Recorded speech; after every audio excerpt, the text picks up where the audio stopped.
Gempa bermagnitudo 4,9 mengguncang Kabupaten Bekasi, Jawa Barat pada Rabu malam. Gempa berada pada 14 km tenggara Kabupaten Bekasi dengan kedalaman 10 km. Dirasakan di Jakarta, Bogor, Karawang, hingga Tangerang Selatan.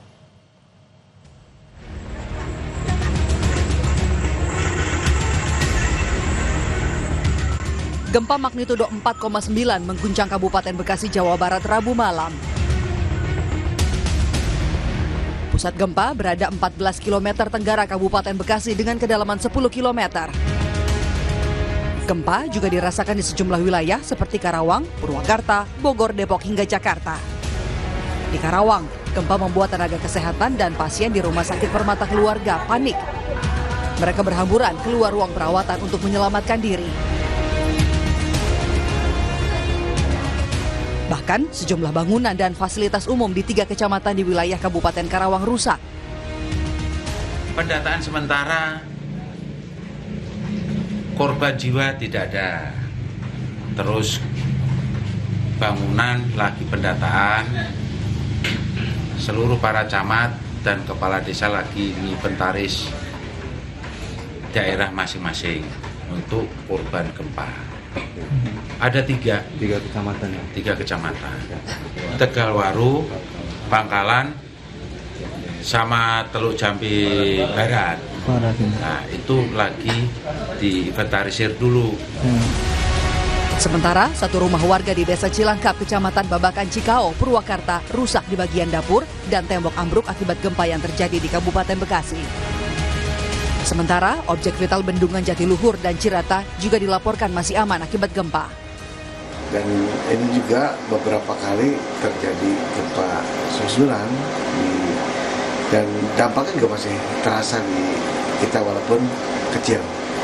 Jadi kita juga sudah mendapat informasi dari provinsi dan BNPB bahwa Bendungan Jatiluhur dan Cirata itu dinyatakan aman, tidak berdampak dengan adanya gempa di Kabupaten Bekasi. Selain merusak sejumlah bangunan, gempa di Kabupaten Bekasi juga membuat sistem deteksi gempa di jalur kereta cepat menyala dan membuat PT KCIC membatalkan 8 perjalanan kereta, yaitu kedatangan dan keberangkatan dari stasiun kereta cepat Halim.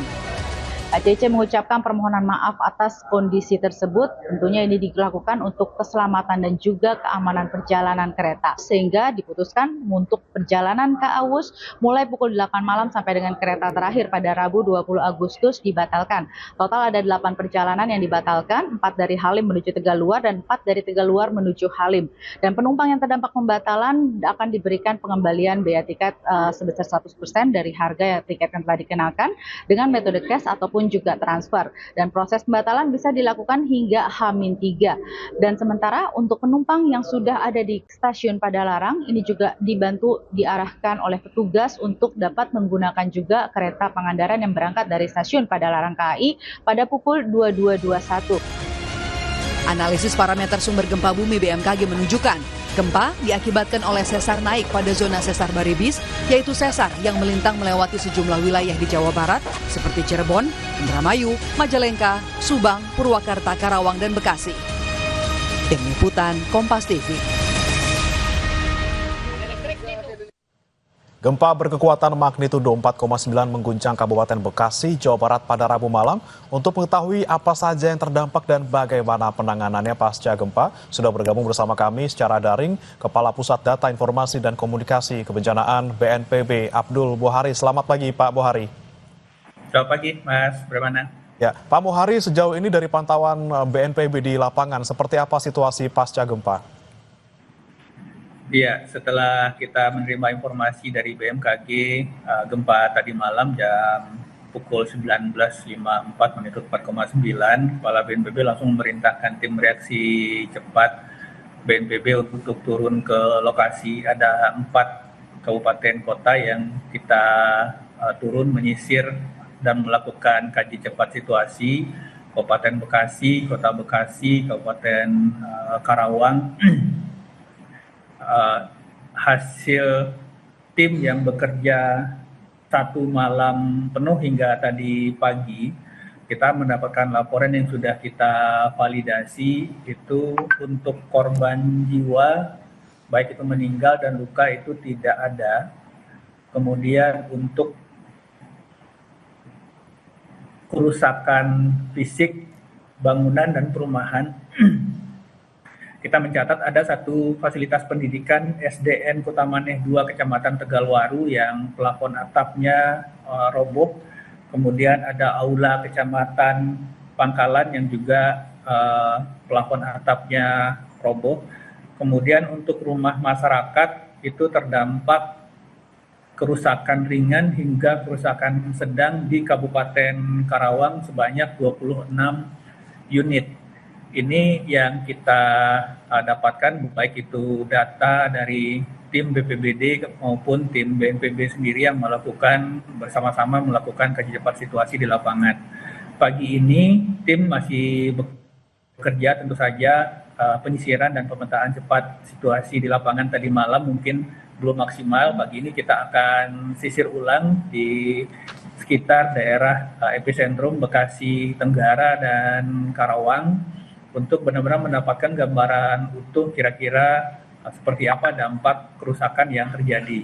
Yang pasti untuk sementara tidak ada korban jiwa dan korban kerusakan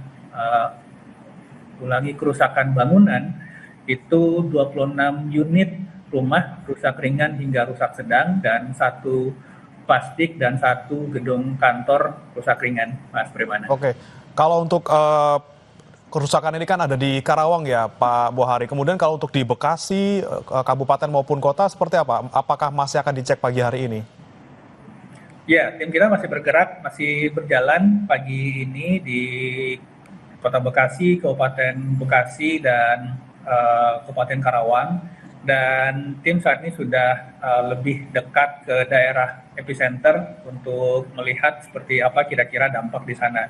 Tetapi dari pengamatan singkat pagi ini tim sudah di lapangan, alhamdulillah tidak ada yang terlalu signifikan, tetapi tentu saja ini nantinya dinamis, kita akan menerima laporan update dari tim di lapangan yang nanti juga akan kita teruskan ke masyarakat. Oke. Baik, untuk 26 unit rumah yang rusak ringan maupun sedang di Karawang, Pak Bohari, apakah ada penanganan khusus mungkin untuk para korban yang saat ini terdampak seperti itu? Apakah ada pengungsian atau seperti apa, Pak? Untuk sementara belum ada pengungsian terpusat, tetapi tentu saja tim kita berkoordinasi dengan BPBD untuk melihat kebutuhan di lapangan.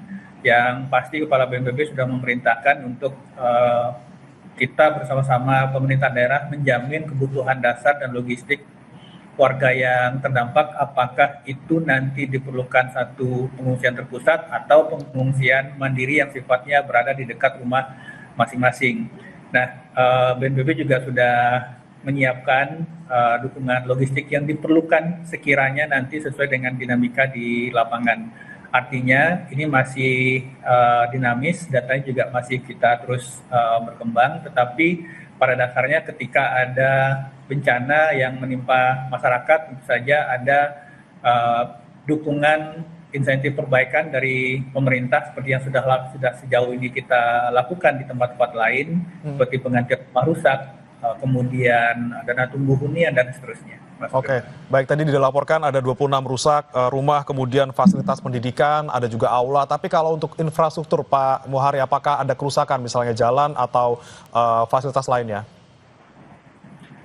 Untuk fasilitas publik dan fasilitas kritis, karena di situ juga ada waduk ya, bendungan, ini kita masih berkoordinasi dengan PUPR yang memiliki kewenangan di situ, dan mungkin nanti untuk langkah-langkah antisipasinya juga BNPB akan berkoordinasi dengan kementerian yang memang terkait tusi dan kewenangannya ada di situ.